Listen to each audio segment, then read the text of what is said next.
down a little bit, I'm short. Good evening, my name is Nancy Jeffries.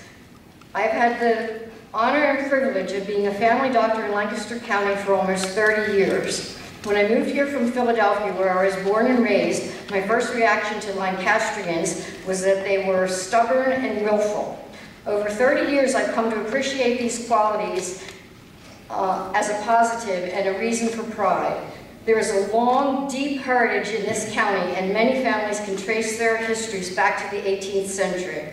I've also had the honor to deliver 1,200 babies here, the majority of whom will settle in Lancaster County as their many ancestors have.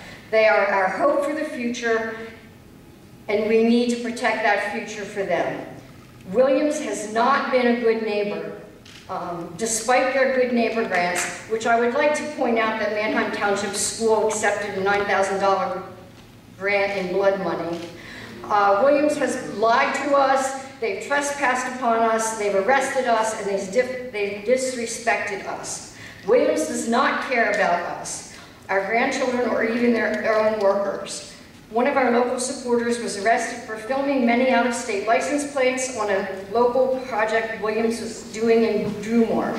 Mark Clatterbuck was tried, arrested, charges dismissed, and Williams was ultimately fined for 10 environmental violations on one simple project, 10 violations.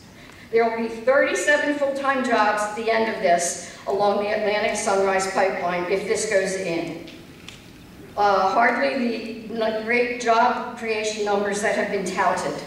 My job has been to take care of families and keep them healthy, but with being downstream status from Marcellus Shale and hydrofracking, I've seen an increase in respiratory illnesses and autoimmune diseases from exposure to proprietary contaminants used in this destructive project. More people are more sick. The suggestions that there will be minimal environmental impact is absurd, as others tonight will point out.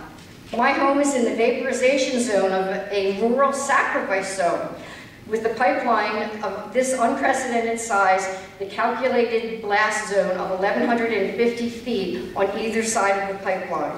The rural sacrifice zone designates areas where there are less than 10 homes per mile and allow Williams to use a lesser grade, less safe pipe.